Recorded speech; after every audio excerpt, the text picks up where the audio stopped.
In the heart of southeastern Nigeria, among the rolling green hills and vibrant markets of Igbo land, lies a tradition so profound, it defies modern assumptions about gender, marriage, and legacy. This is not just a cultural custom. It is a revolutionary act of preservation, adaptation, and deep ancestral respect. This is the story of woman-to-woman marriage in Igbo society, a practice not born out of romance, but of responsibility. It is a solution crafted by women for families in response to a singular truth: lineage must never be lost. In Igbo cosmology, family is sacred.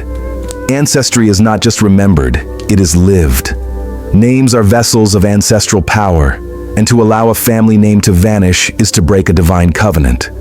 And so, when a family faced the threat of extinction due to a lack of male heirs, the Igbo people didn't surrender to fate. They innovated, they adapted, and they upheld the family tree by planting new roots through a path few would dare imagine. This is not just African history. This is human ingenuity at its finest. In a society often labeled as patriarchal, why would a woman take a wife? What secrets lie within a system that empowered women to preserve legacies? Get ready to uncover the untold truth of a tradition that defied gender roles, colonial misunderstanding, and time itself. The Igbo people are one of the largest and most influential ethnic groups in Africa. For centuries, they were traders, artisans, farmers, spiritualists, and brilliant social organizers. At the center of their culture stood a deeply held belief: family lineage is eternal. Inheritance, land rights, and spiritual responsibilities were passed through the male line. But life isn't always so predictable. When a family was blessed with daughters but no sons, it posed not just a personal concern but a collective crisis. The absence of a male heir meant the family name could die out, land could be lost, and ancestral duties left unfulfilled. In a society where your ancestors walked with you in spirit, such a loss was devastating. So the Igbo answered the challenge with vision. A woman, often one of influence or wealth, could step into the role of a female husband. She would marry a younger woman, pay her bride price, and that woman would bear children, usually through a chosen male partner. These children were not seen as the offspring of the biological father, but as descendants of the female husband's lineage.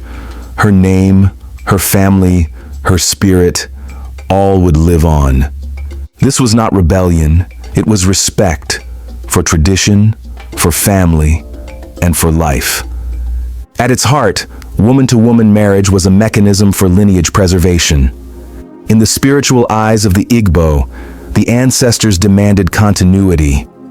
To meet this obligation, a woman could assume the social and legal role of a man, not as a gender shift, but as a cultural adaptation. But this tradition was far more than a workaround for inheritance. It also served as an economic partnership.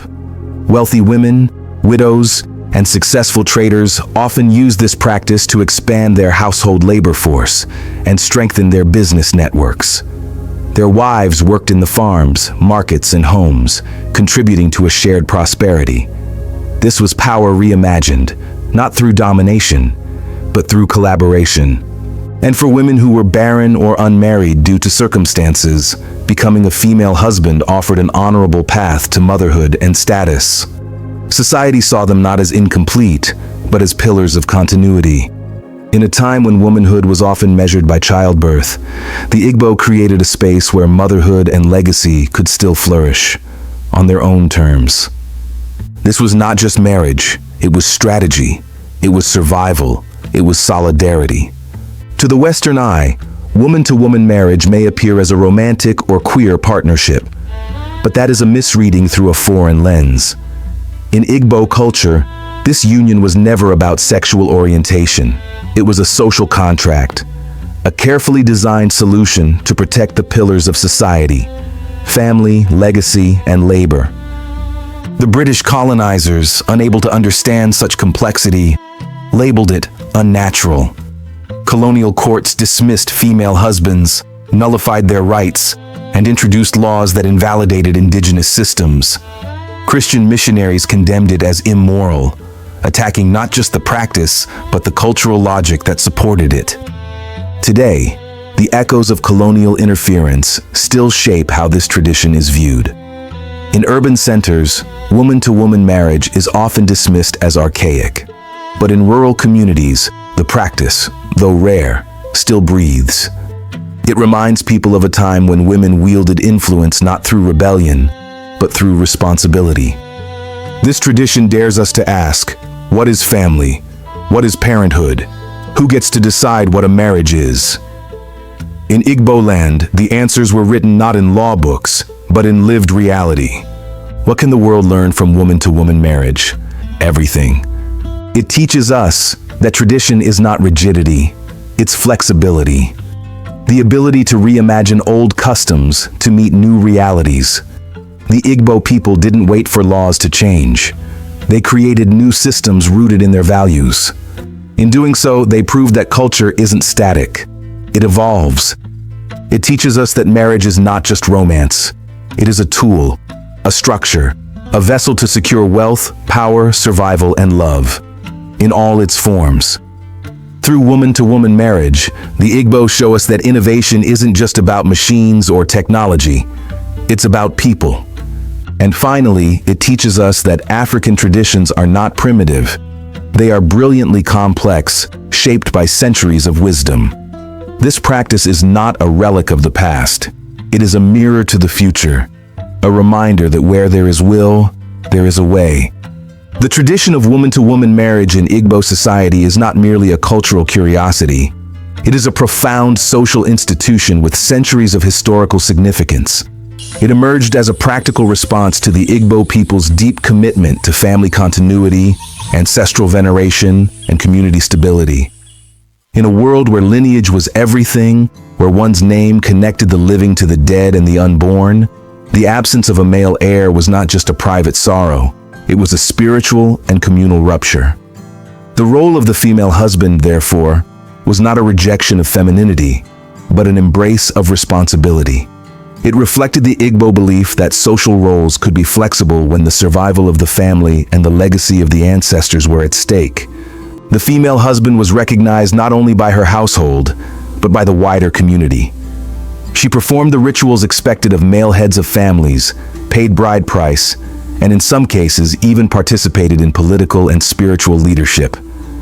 These women were often wealthy, respected, and influential. Widows, traders, or women with no sons who had the means and determination to uphold their family name. They were entrusted with legal and ritual obligations over their lineage and descendants, reinforcing the idea that status in Igbo society was not fixed solely by gender, but by one's ability to fulfill societal duties. This model of gender fluidity in function, rather than identity, underscores the sophisticated and adaptive nature of Igbo social systems. Today, as conversations around gender roles, family structures, and cultural identity continue to evolve globally, the Igbo tradition of woman-to-woman marriage offers a powerful reminder. Africans have long created systems that honored both practicality and people. Before colonial imposition and Western norms, African societies like the Igbo had already forged dynamic ways to protect family legacies and empower women within communal frameworks. By revisiting these practices with respect and honesty, we not only recover suppressed histories, but also gain wisdom for shaping inclusive, resilient societies in the present and future. The story of the female husband is not just about the past. It's a living legacy of courage, creativity, and cultural intelligence that still speaks to us today. If this story moved you, good. That means you felt what the ancestors wanted you to feel. The power of remembrance, the strength of community, and the boldness of women who would not let their names fade. Join us in uncovering more hidden African truths. Like, share, and subscribe to keep this legacy alive. Together, let's celebrate not just where we came from, but how far our spirits can carry us.